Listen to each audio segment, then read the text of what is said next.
What's going on? So today we are going to compare a cheap lens with a really cheap lens. Shall we?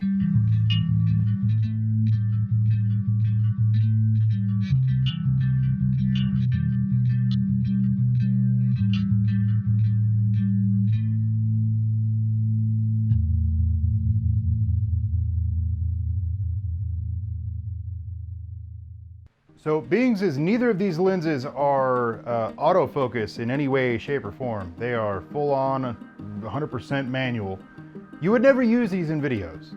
I say that, I know I'm gonna catch some shit for it, but when I think of video, I think of shit on my gimbal. I'm not gonna use either of these on a gimbal, ever, because without any kind of autofocus, you're either gonna have to crank down the f-stop so high, like probably f8, f11, something crazy like that, that it's gonna let no light in at all.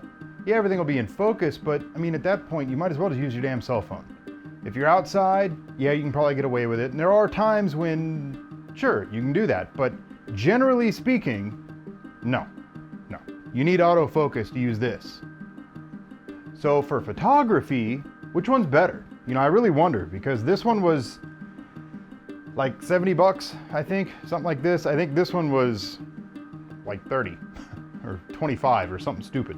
Both really cheap in the world of lenses. And I think this one's actually technically made for security cameras or something, which is really weird. As far as photography goes, I wonder how these compare to each other, because they're roughly half the price or twice the price, however you want to look at it, of the other. And is it really worth it? I don't know. Let's find out. As far as build quality goes, obviously the Neewer, whatever that one is a little bit better built. I mean, it's made of metal. It actually feels pretty solid. I don't feel like I'm gonna break the damn thing. The focusing ring, when you get to a certain point, at least this one, it may just be this particular lens, not all lenses or whatever that they make. I feel it kinda, to try to focus this smoothly, for instance in video, is hard. It's really hard to do. Probably not gonna happen. The aperture ring's nice and smooth though. Ooh. But this one, oh boy, this one. This one, the focus ring, if you're not careful, you can just keep turning it. At least, again, this particular lens, I don't know if they're all like this or not, but just be careful how far you turn it. At one point, the top part of the lens was like falling off. I had to push it back on and turn the thing to get it back together. And it doesn't do it now. So, I don't know, maybe I fixed it or something? On to the pictures. Let's see how they look, shall we?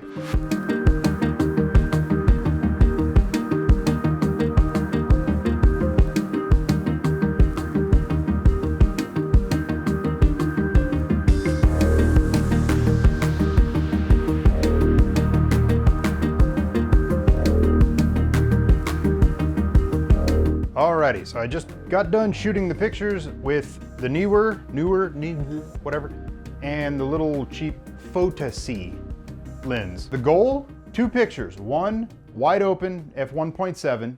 I have a close object, which is my little Android homie, because fuck Apple. And then the far one is the Canon Fast Fret. So you would think both of these being 35mm lenses, f1.7, they should be the same. Interesting though, I had to move the Android, the close-up target subject, way back. I had to cut it almost in half.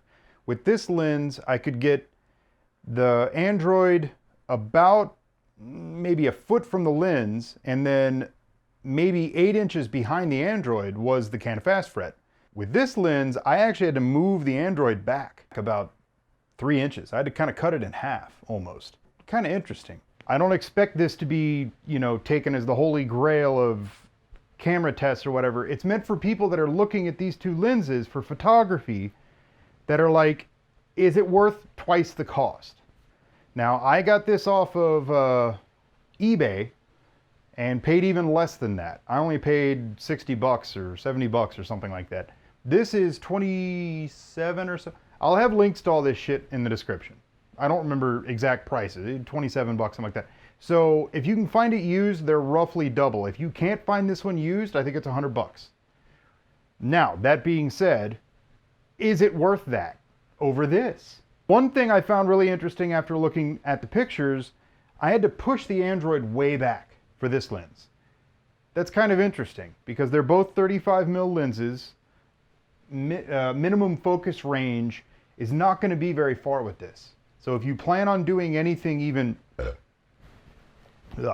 remotely close range, this ain't going to do it for you. Now that being said, this one, I actually went out shooting with it yesterday and was pretty damn impressed with it. But when it comes to cheap versus really cheap, I say go cheap. That's just me. I might return this. I got it off Amazon. I don't remember exactly where the box is. I think I might have thrown it away, but I mean, again, when it comes to cheap versus really cheap, this came in this box.